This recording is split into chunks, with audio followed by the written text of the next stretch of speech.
World War I. Also Veterans Day for us who are veterans. And a lot of the freedoms that we have as Americans are based on those peoples and those deaths and that sacrifice, those who lived and those who died. And, it also is to remind us that in reality, we actually don't need human freedom to succeed in spiritual freedom or maturity. Many people, Daniel and many, many others, were greatly persecuted and taken away from their countries and all kinds of other stuff. But in reality, they had the ability and the desire to grow and mature and become great people of God. So there is nothing that stands in, hi Ruda, there's nothing that stands in your way of fulfilling the plan of God except for your bad choices. God will allow that, will give you the power and all that stuff. Even though we're very grateful for it, it is important for us to understand that we're in a time of diminishing freedoms. And that's a tragedy, but for us as Christians, it is always better to have those freedoms because we can have that freedom to associate and do much more. But it is not a critical thing because we can look at our past and see many believers who have become great people of God under horrible circumstances. So let me see, what else was there? Oh, I did want to say one more thing. I'm not sure how to say it, but I want to make sure. I probably said it when I first came here, but I have a principle is that if you disagree with me on something, okay, that's okay. It sounds flippant, but it's not. I don't really care. It's not my problem, It's the same thing. My job's really straightforward. I'm supposed to get up here and teach the Word of God as I understand it. If you disagree with me, that is fine for you to do that. It's really important that you do not do that publicly in this class because it is a breach of authority. Does that make sense? It's a breach of authority. And I don't want this to sound flippant either, but when Gene and I first met, I taught a class of Revelation. Exactly, it was a very short class. It was only 8 weeks, and it was very specific pieces of it. And one of the people, the ladies there at that particular church, had made her disagreement very vehement in front of my class. She threw a pencil. Yeah, she threw a pencil. Yeah. And I stopped the class right there and told her very straight that she didn't have to attend the class and she could leave anytime she wanted to. And she never did it again. She still attended the class miraculously. But sometimes it's important to get those rules down. And like I said, it doesn't. If you have disagreements with me, that's fine. I disagree with just about anybody I've ever learned from. But what I've learned with that, what you do with disagreements. Because in reality, it is all of our desire to know the truth of God. That's the real question. It's not really a question. And sometimes I have what I call it's a philosophical shelf. Okay, when I don't understand something, I take it and I stick it on that shelf. Okay, and what I've found is that I don't understand it. I don't understand the whole thing of it. So because I don't know the whole thing of it, should I stop there? Okay, no, I shouldn't. I just stick it on the shelf and I leave it there. And what I found is that when I first became a Christian, for probably the first 5 years, that shelf was just stacked with stuff. Okay, and what happened as I grew and learned more about the Word of God, the Lord started revealing those to me. And especially for me, I was like a real hard case because I was an atheist. I was an atheist before I became a believer. So I had all the arguments. I was the guy who taunted and persecuted Christians because it was fun. I was the one who mocked them. That was me. And so a lot of those things I had in my head still. I was a biologist, evolutionist. You name it. That's what my degree was in. And so I had all those things. But what happened is that the Lord showed me this principle that just because I didn't think the ark had to be much bigger, and stuff like that. Every time I read something, that can't be right, And so what the Lord taught me is just stick it on the thing. And what happened is that through that time, He graciously showed those things to me as time went on. So feel free to disagree to your heart's content. the thing is to not, and it would be disrespectful. We don't want to, because there's a protocol for that. But to, and feel free to ask me after the class. And, I've had many times, even within this church, many times somebody said, well, I don't really see that. And it's like, okay, let me tell you as I understand it. And I tell them, I'll walk them through it. And they go, well, I still don't get it. Well, so that's okay. You don't have to get it. My job's just to tell you that part.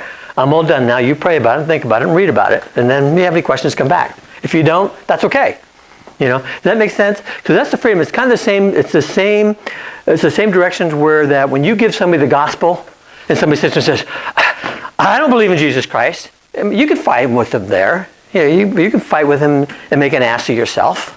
Or you can just sit there and say, well, that's okay. That's between you and the Lord now. Thanks. Appreciate it. Yeah, ciao, baby. I just picked up a gold star. You have it. But you get that when you stick to the power of God and not do with the execution. When you're out of faith,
do is say, let me look at your verses and I'll tell you how you've misapplied them.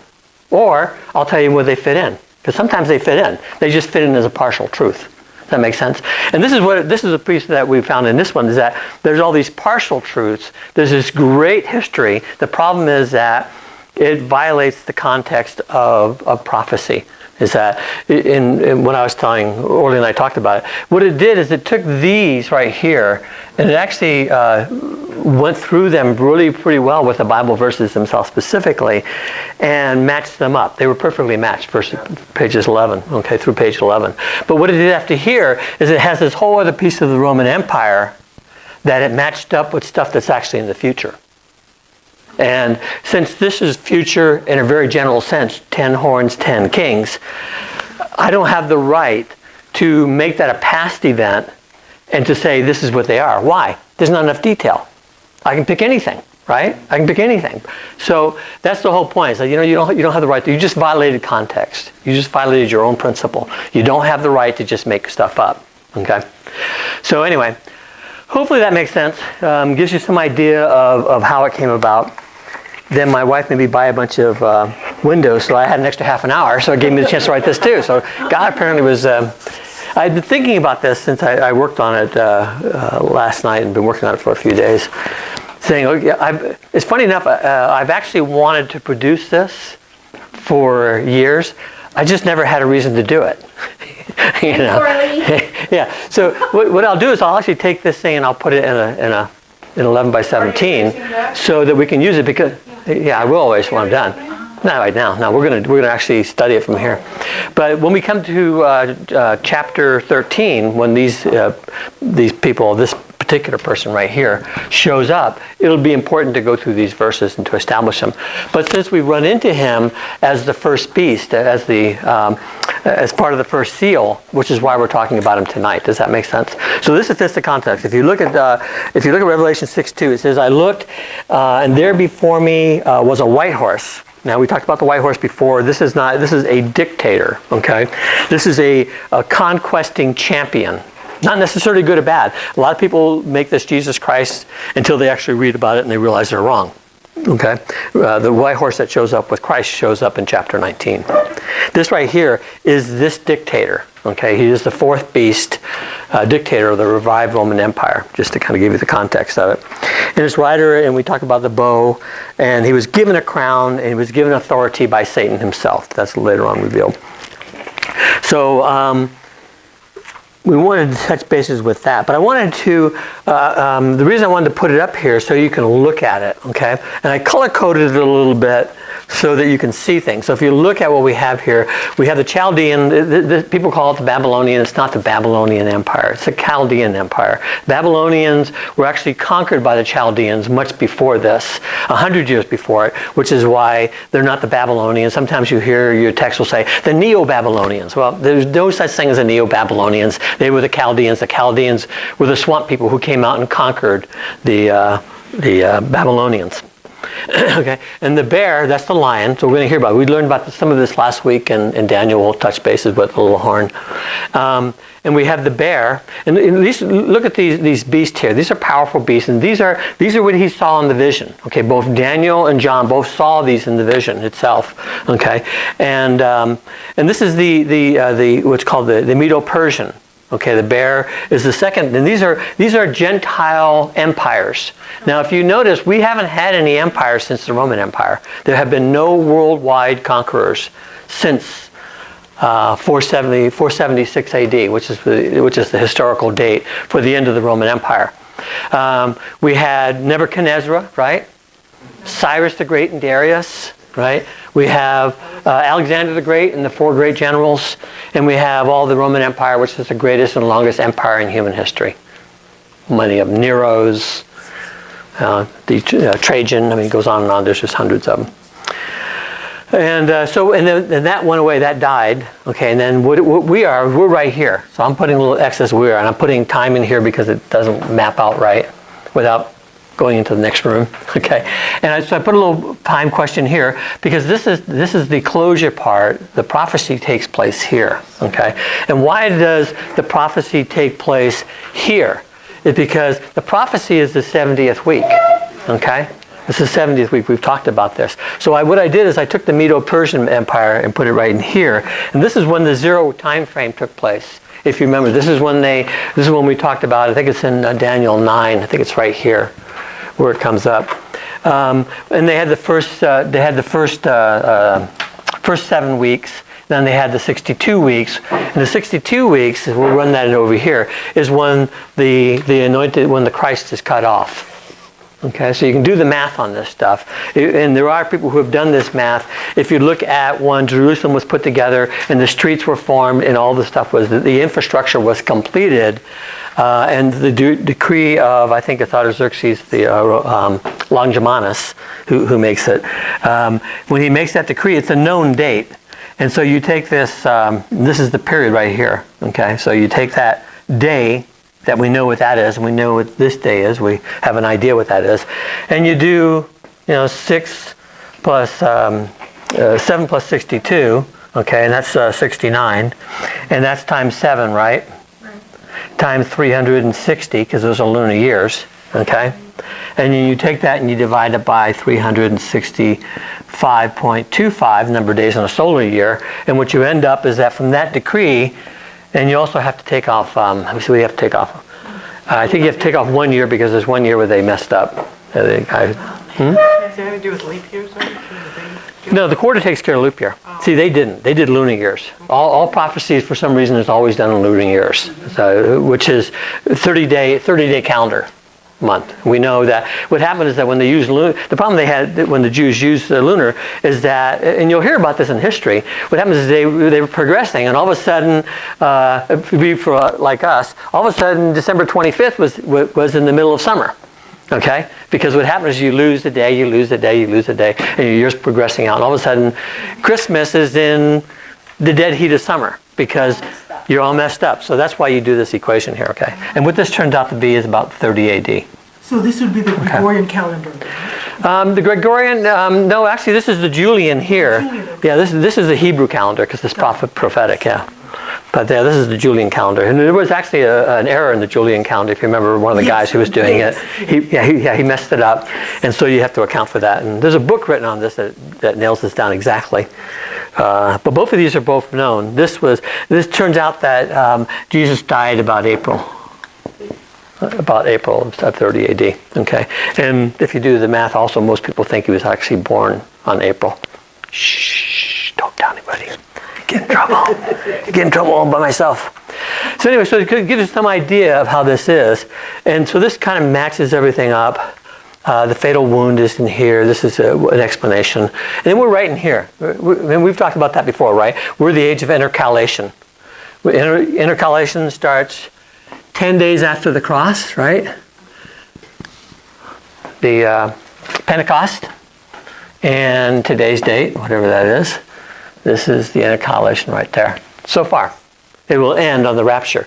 So this also explains why is there no prophecy? I keep saying there's no prophecy in Christianity. Okay, people hate that, but it's true. It's called the doctrine of the eminence because the only thing in prophecy that's in the future is the 70th week. That's the only thing written in prophecy.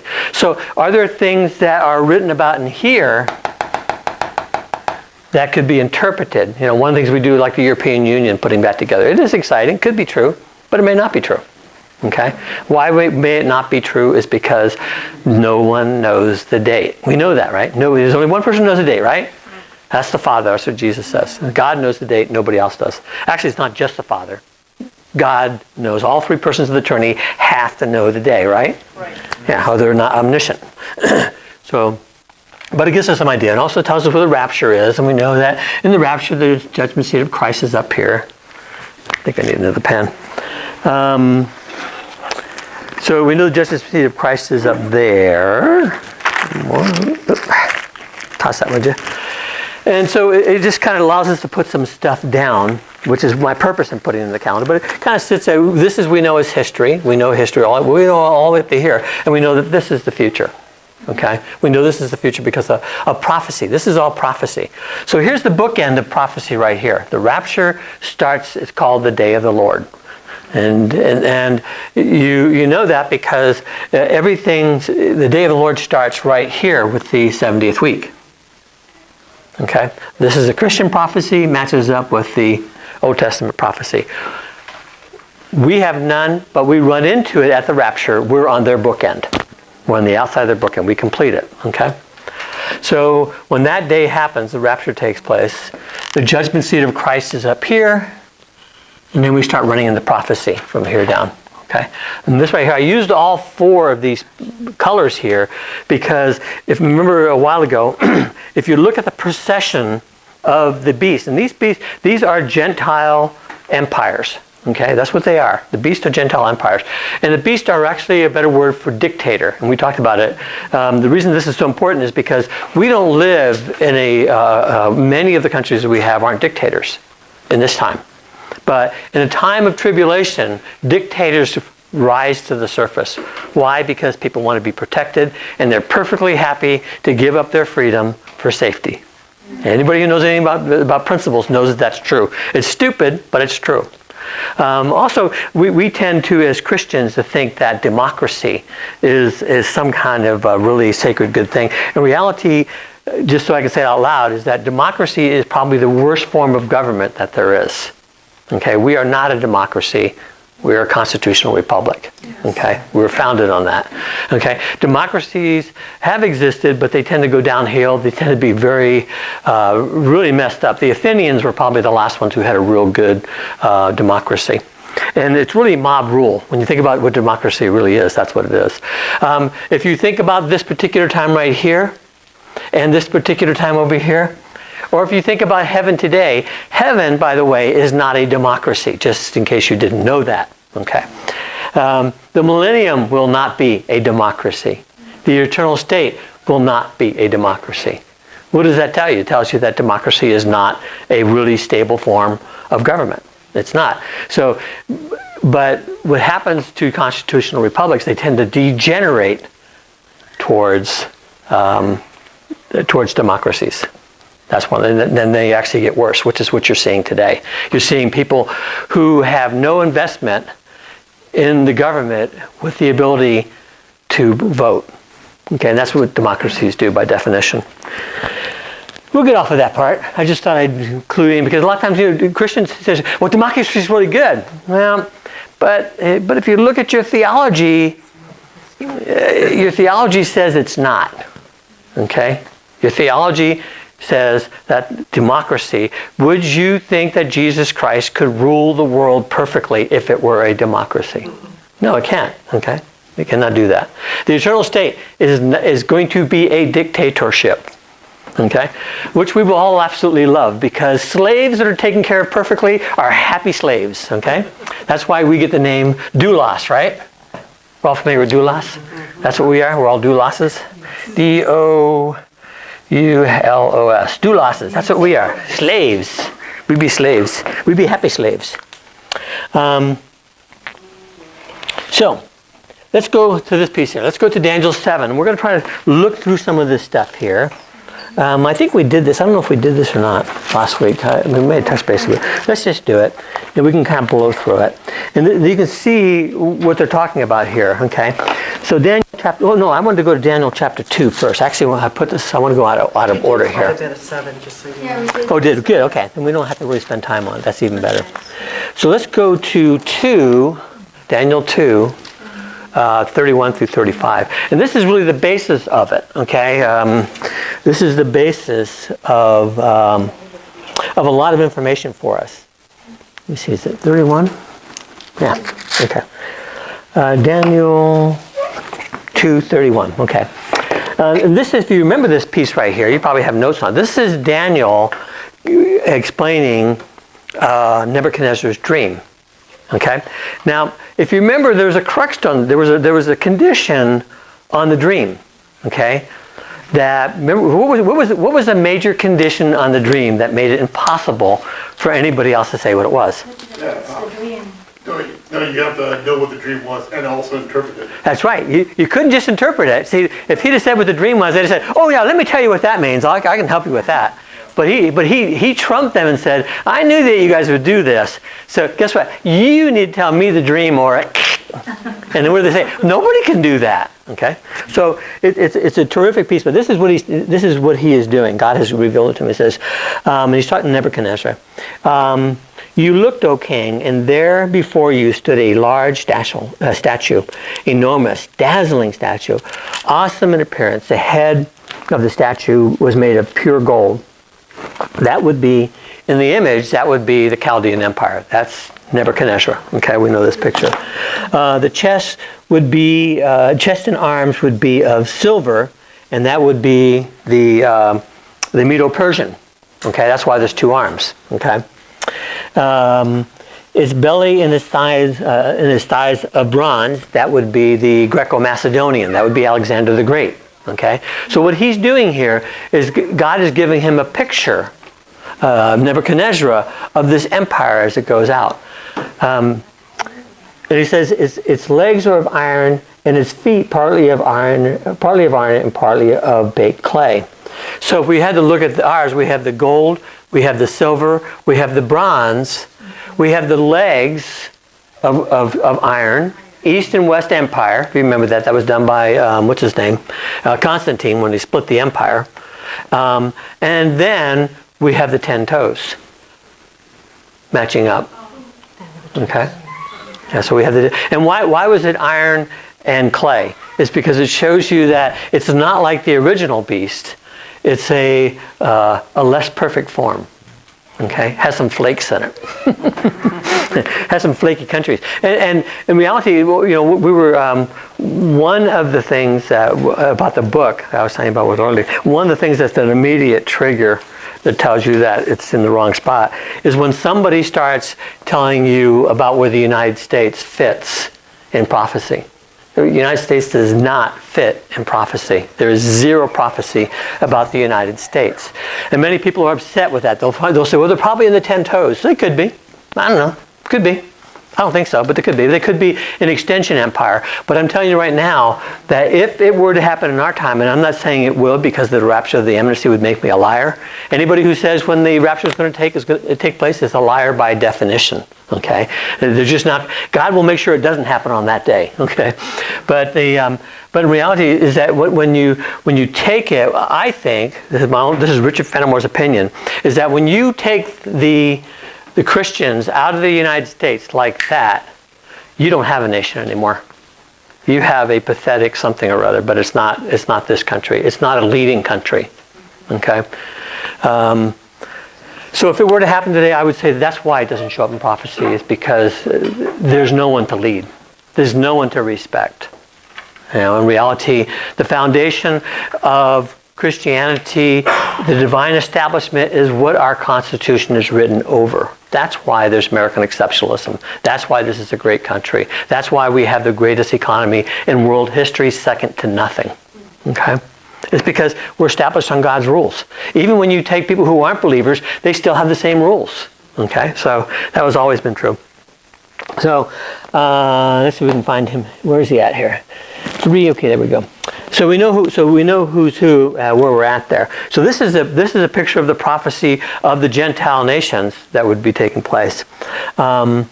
And he says in verse 34, while you were watching, this is the part that freaked Nebuchadnezzar out. Okay, while you were watching, a rock was cut out, but not with human hands. What does that tell you? You know something about the Old Testament altars? They couldn't use human hands to cut them. You couldn't strike them with anything. They had to be natural. They could not be something that was made by man, because God does not use stuff made by man. Okay, it's dirty by definition. Okay, so they weren't cut out by human hands. It struck the statue at its feet of iron and clay. What is that? Second coming, right here. Okay. Let me see. Struck the feet. 35. Then the iron and the clay, the bronze and the silver and the gold were all broken into pieces at the same time, and became like chaff on the threshing floor in the summer, which means they were like dust. Okay, so you have the great empires of Gentiles, the time of the Gentiles, these great empires that the Lord's going to strike at the second advent, and it's just going to be like just this, just like the chaff that's in the. For those of you who know what chaff is when you throw the wheat up, the stuff that blows off.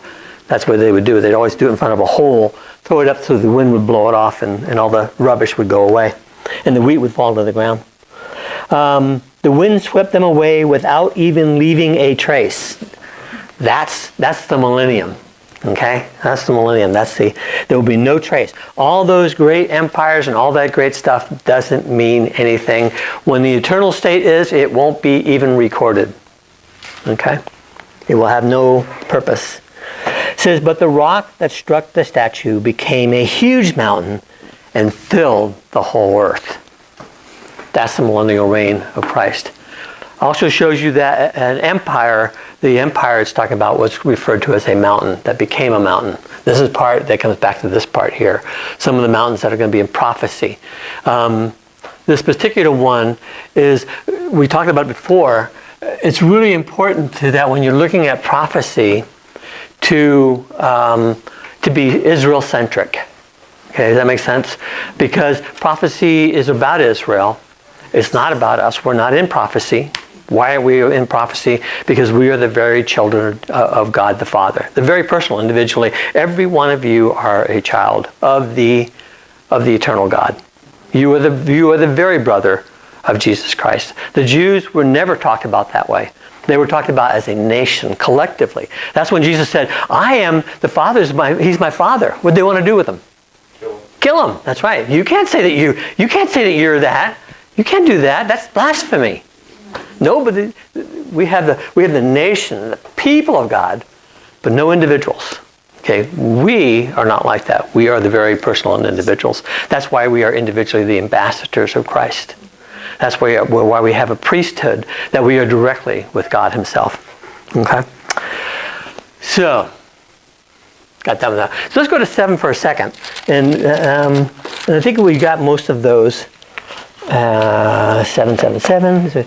So let's just kind of summarize some of this stuff. So we know, we're not going to go into all the details of it. Verse 4, we know that's the lion, so that's the Chaldean, that's Nebuchadnezzar. We know that with the wings of eagle, because of his huge and very quick conquest, they were torn off. That's when he fell and became the animal in the field. Then he was restored, given the heart of man. He was restored. He became a believer. I believe most people don't know this, but I don't know if it's 4 or 5. Nebuchadnezzar wrote one of the books, one of the chapters in Daniel. It's actually an evangelistic message. It's either chapter 4 or chapter 5. So it tells you that it's kind of a confirmation of this very thing. But interestingly enough is that you have the king of one of these empires who became a believer and actually writes in the book of the Word of God, which is kind of cool. So in verse 5, it's the bear. It's the Medo-Persian one.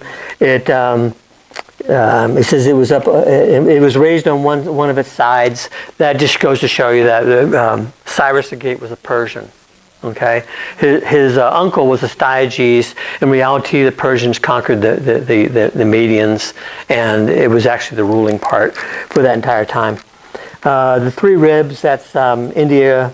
That's actually the Medes, the Persian. The Medes, Lydia, and Babylonian. Then it shows this conquest. Then we go to verse 6. The leopard, the 4 wings, the 4 heads. This was the Greco-Macedonian, started by Alexander the Great. The one horn was broken off, 4 returned it. Those were the 4 generals that ended up taking off. And actually, the 4 generals actually ruled, or some of their ancestors ruled, like Ptolemy and Seleucid. They ruled for hundreds of years. Actually, what's her name? Cleopatra was the last ruler of the Ptolemies. She was actually not an Egyptian. She was a Greek.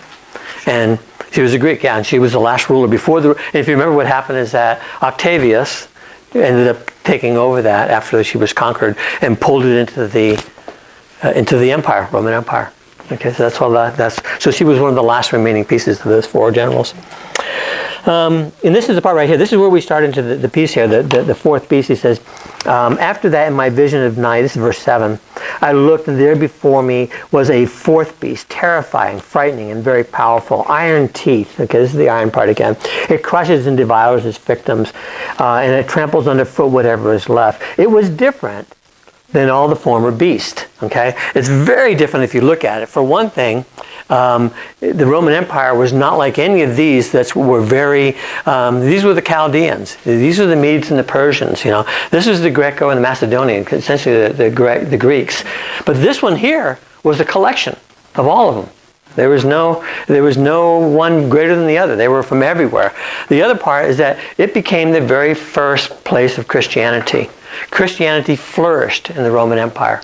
Most people don't think that, but they did. It became everything in the Roman Empire. Why did it do that? Because the Romans had one really important thing. And Yes, law. because it's a republic. Yeah, it was a republic, yeah. But it was law. They obeyed their law. Some of the threats you see in Thessalonians about the possibility of them losing, the Thessalonians losing their right to rule themselves, was based on that law. If they had prosecuted and harmed Paul, which they did, and he went back to the Roman Empire and told them because he was a citizen, they would have removed their right to rule, which is why they were such little sissies. You know, when it came out, oh, you're a citizen? Oh, we're so sorry, we didn't mean to hurt you. Can you forgive us? Yeah. That's why they did that, is because this was a law. Nations that have laws, and you can see when a nation becomes degenerate, it becomes what? Lawless. That's right. And that's what you see happening. We don't have problems with law. We don't enforce the laws. We have good laws. We don't enforce them. And when you become lawless, you become degenerate by definition. And you have criminality and you have all the other stuff. And what happens is every generation that grows up becomes more lawless and actually has a less chance of being successful or prosperous. So this is what they did have. And this is why Christianity flourished. Okay, Christianity flourished because in reality, Christianity flourishes with laws and rights. Now, people think about that the Romans did not allow rights. They actually allowed lots of rights. Their rights were really straightforward. All they had to do was not challenge the emperor, and they could have their own religion. You notice that Judaism was protected. It was. They didn't do anything with Judaism. The only reason they got into trouble is that the Jews rebelled against them.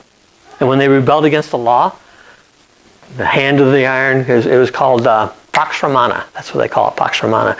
It means the law of the Romans was Pax Romana. It was submit or die. That's why they were so terrible. They didn't put up with crap from anybody. You know, you had two choices: surrender now immediately, or we wipe you off the face of the earth. What would you like to do? Yeah. It was easy. So what happened is that the empire grew and grew and became the greatest empire in world history to date so far. So this is where we make a transition here, okay? It crushed and devoured its victims. The Roman Empire was merciless, okay? It really is. What I really liked about it is it was I'd say nationalistic, but that's not popular anymore. What it was is that you're either on our side or you're against us. There's nothing in between these two. And so all their stuff was like that. So you either submitted, and a lot of times when they submitted, they were just brought into the empire. And all you have to do is follow these rules. You give money to Rome, you follow these rules, and life will be good. Okay? And do you think the conflict was the fact that the Jews were also very law-abiding, and the Romans also had their own laws, and so it basically clashed? Right? They didn't really clash. Actually, they're probably the two greatest laws in history. They're probably the two greatest ones. The Jews did not like to submit. No, they didn't, because they didn't like having Gentiles over them. You know, in reality, when if you think about in Matthew, what they really wanted Jesus to do, and Jesus would have been a lot more popular if he had just come in and conquered the Romans. That's what they really wanted. They weren't looking for a Christ. They weren't looking for anything spiritual. They were looking for a king who would take them out from Roman rule. And when that didn't happen, things just got worse until finally they rebelled. And as a result of that rebellion, Vespasian was the first person when Nero was the empire. And then his son, Titus, was the final one in 70 AD who wiped them off the face of the earth, who destroyed the temple. In fact, I think we even run into it in here someplace. Destroyed the temple and the walls in the city and never became a city again. It never became. Clarifying that. Yeah. it's because they were Gentiles and they didn't want to submit. No, Gentiles were dogs. You remember? We're dogs, okay? That's just case. So yeah, whenever you see a prophecy you want to put yourself into, remember the Jews thought we're dogs, okay? That's what that was their opinion of us. So it said it was different from all. It was different from all of its former beasts, and it had 10 horns. Okay, the 10 horns is the part where we went over here. This is where we went on to. And we'll find that out when we get to Revelation 17. We'll look at the 10 horns are in the future. They're not back here. This was the entire Roman Empire, and there's lots of maps of it, was not divided into 10. It was divided into many. There was no 10 at that time. And one of the pieces that was wrong with that book is the guy went back and he tried to find these 10 empires, including Nazis and things like that. So, well, you kind of won off the fourth beast. You talked about it being dead, and then you find all of its 10 over here. It's like, well, you have to be consistent, is, I suppose, my only point. It's some of the signs. When you look at signs, you look for inconsistencies in prophecy. Lots of people will have inconsistencies in their explanation. They don't match up. So the 10 horns is the tribulational period. And he says, and while I was thinking about the horns, there before me was another horn, a little horn. Okay, and this right here, this is the little horn. This is the little horn right here. Now, it's not really sure where he comes from, but it says he comes from the 10. And what he does is he comes up here and he conquers 3 of the empires. He becomes the king of that one, and the 7 actually completely submit to him. And this becomes an entire block that the fourth beast controls, okay, which is essentially the revived Roman Empire with respect to its territory. So that includes England, includes all of Turkey, all of, you look at the Roman Empire in its original form, almost virtually all of North Africa, all the parts that was civilized back in those days. And then it talks about here, this is how you know he's talking. He says, this is Daniel who's talking about that, which came up from among them. Okay, so he came up from among the 10. Okay, so we know that part. 3 of the first horns were uprooted before it. This horn had eyes, which means he had perception. He had eyes of a man and the mouth spoke boastfully. So it means that he was very intelligent. He was extremely intelligent. This is Satan's handpicked guy. He will blaspheme the Lord continuously, Lord Jesus Christ, and during this period right here. Now, this is one of the things that happens is that he is revealed somewhere over in here, okay? And we know that because he makes an agreement. Remember, there's a piece where it says he makes an agreement. So we know he's revealed somewhere here. I imagine, my personal opinion is that when the rapture takes place, he will be the only person who has a feasible explanation for it, other than finally we got rid of those pesky Christians. Okay, he will have a feasible explanation for it, and he will provide the security of that. He will conquer those 3 nations in here someplace, and that'll be the security for them. Okay, that'll be the security for the whole world, and we'll see that when we talk about it. We talked about it last week, actually, a little bit of 17, and then it goes actually into here where it talks from Daniel's point of view. From Daniel's point of view, this does not exist. Okay, Daniel's point of view does not include anything from here to there. Right? Because he does not know it exists. For him, like all Jews of that time, the first advent and the second advent were together. Okay? Now, hopefully you know that the first advent is when Jesus was born. Advent just means to come. That's all it means, advent. Okay? So the first advent's right here. We know what that one is, okay? But guess where the second advent's at? Back here. There's already 2,000 years between them. But you look at all the Old Testament prophecies and everything Daniel writes about, this one and this one are side by side. Okay? That's why on Palm Sunday, when they thought they were letting in the king, that would be the end of the Roman Empire, this nasty old beast here, and that the Lord would take over, and they would start right here. This whole thing just collapses. Oh, I see. Like that.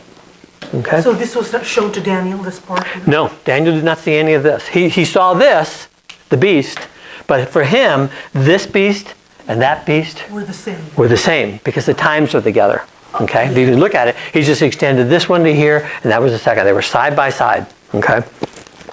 So you see a lot of their confusion. Some of the prophecies, like in Isaiah, you can see them where they're talking about the Lord comes, and the Lord comes, and everything's wonderful. He pays for our sins, and then he becomes the ruler.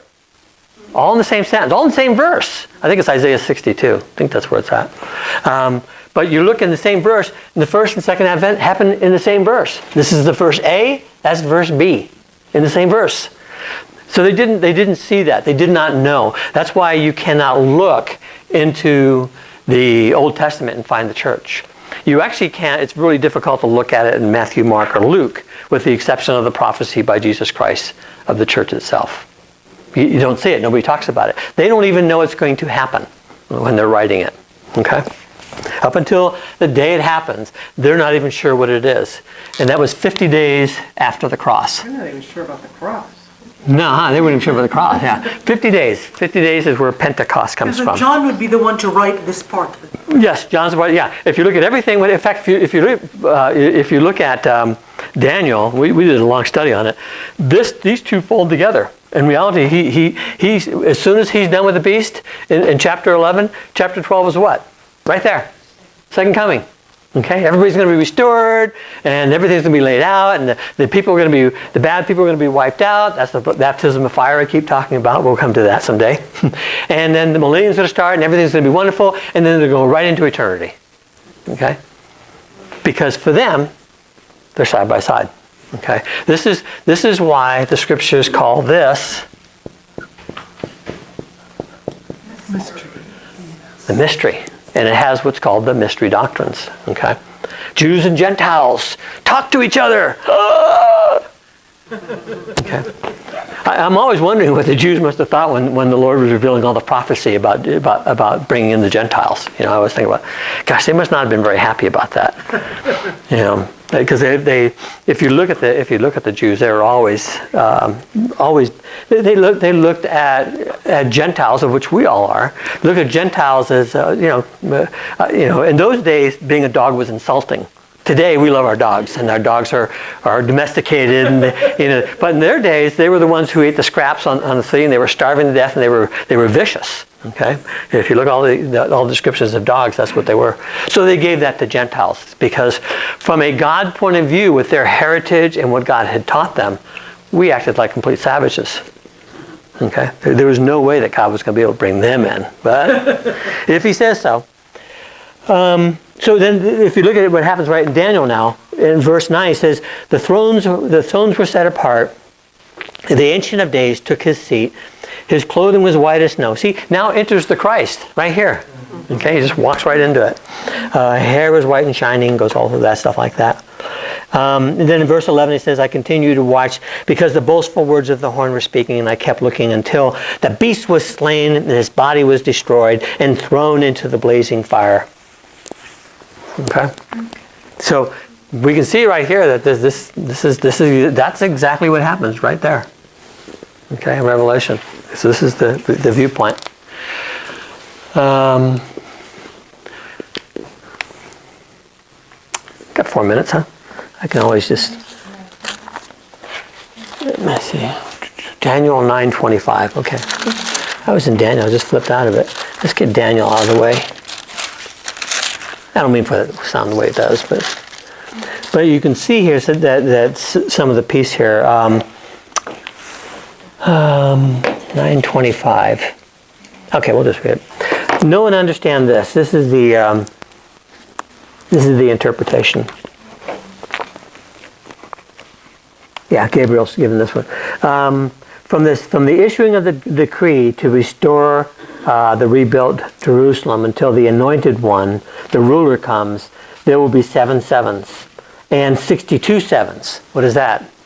7 sevens, 62 sevens, 69 weeks. Okay.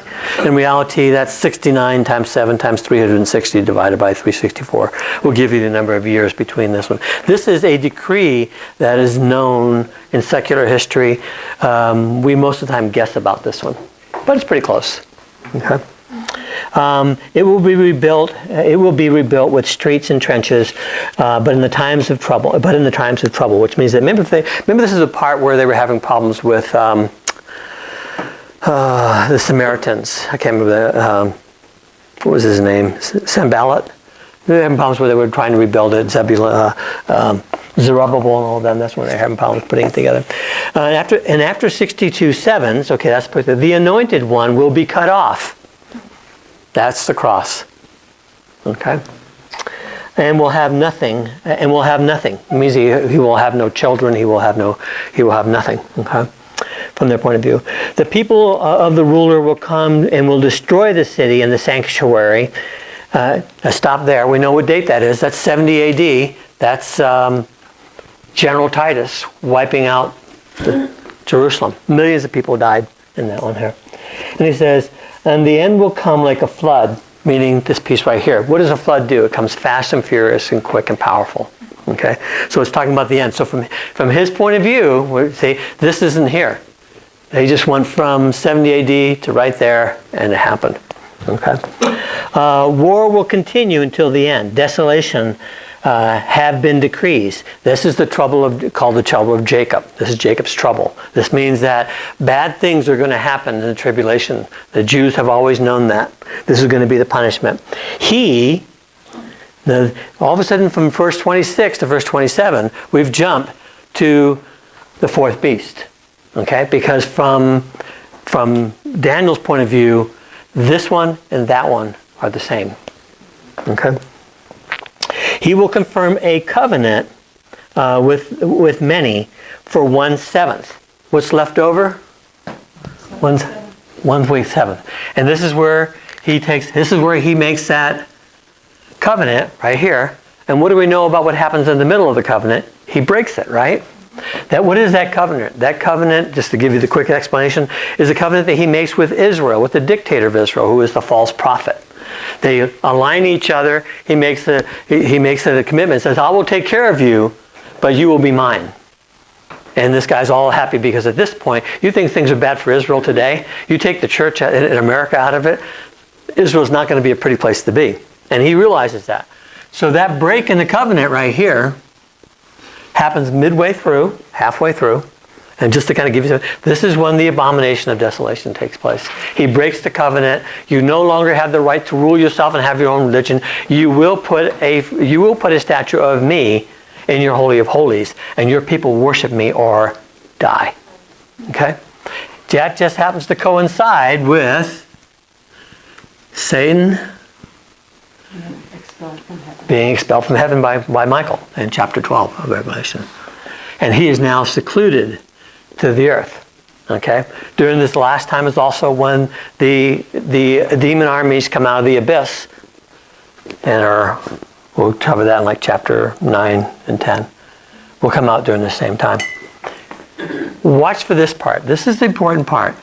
Whenever you want to know where you're at, look for the 42 months. Okay? Because it helps you orient yourself as to where he's talking about. Okay, we're going to be closing this because of time, but what you're really trying to do is that you're trying to find flags in what they're saying so that you know where you're at. It's an orienting point. Okay? The Revelation 17, we'll come to it next week. It's this one right here, 3:9, if you have a chance to read that. This piece right here, once we get past this piece, this will actually tell us where these guys are. See, this is why the guy is incorrect when he's talking about it. One of his orienting points says, these kings have not happened yet. He's talking to John. He's saying these kings have not happened yet. And where is he telling him that at? He's not telling him back in here in 96 AD when he's writing it. In the vision, he is right here, talking to that angel. Okay? That's when that's taking place in 17. And he's saying, these kings, these horns they're not here yet. They will be given power, but not yet. So what does it tell us? That those 10 aren't back here. Those 10 are here. And then he associates them with the 42 months. So it tells us, it orients us. So you're looking for all the little clues that sit and say, how can we line these things up? We'll end there for this one here, but we'll come back to it. But as we go through Revelation, you're really looking for this part when it talks about Elijah coming. So Elijah and Moses. Remember when the two witnesses? What do they say about them? They'll be on the earth for how long? 42 months. Great. Where does he show up? They must show up right here. Where do they get taken off by the beast when he comes out? Abaddon kills them. Just get a little story. You're probably familiar with it. That happens right there. How do we know that? Because it orients on the 42 months. All the stuff orients on the 42 months. Okay? That's how you can kind of stop and say, 42 months. We're right here. Everything plays out from here. It's a reorienting. Because Revelation doesn't take place sequentially. It happens on top of each other. There's stories that are on top of each other. Okay? And just to answer this piece, we'll come back next week. Why are these all the same? We'll cover that when we get to the part. Is it here? I think we did it up here. Yeah, I should have talked about it back there, but I didn't have it up there yet. We'll come back to it. But what it tells you, it gives you the exact reverse order when it says, and the fourth beast, if you remember, was like a leopard and like a bear and like a lion. Because in reality, all the great traits of this powerful, these powerful beasts were all encompassed in this last fourth beast at the end. Okay, he had swift and powerful. Probably the most powerful animals in the world are listed right here. If you have a cat, you know that that's true. If you ever mess with your cat, those little tiny bodies have the ability to hurt you really, really quickly. Dogs aren't as fast, but cats can do that. And bears are also some of the most powerful, heavy, but agile creatures that there are anywhere. So that's why the vision has those. And he will have all of this wrapped up into one. Okay, so let's pray and we'll come back to this. Dearest gracious Heavenly Father, Lord, I thank you for your great love for us. I pray, Lord, that just help us to keep our bearings as to what the future is, where we're at in these things, so that, one, unlike the Thessalonians, we will not be concerned that we have missed the rapture, that we know what that prophecy looks like. We know that you have things in complete control because you don't let that happen until you decide it's right. And we're not here. I ask these things in Jesus Christ's holy name, who depended on you for everything, as we should. Amen. Amen.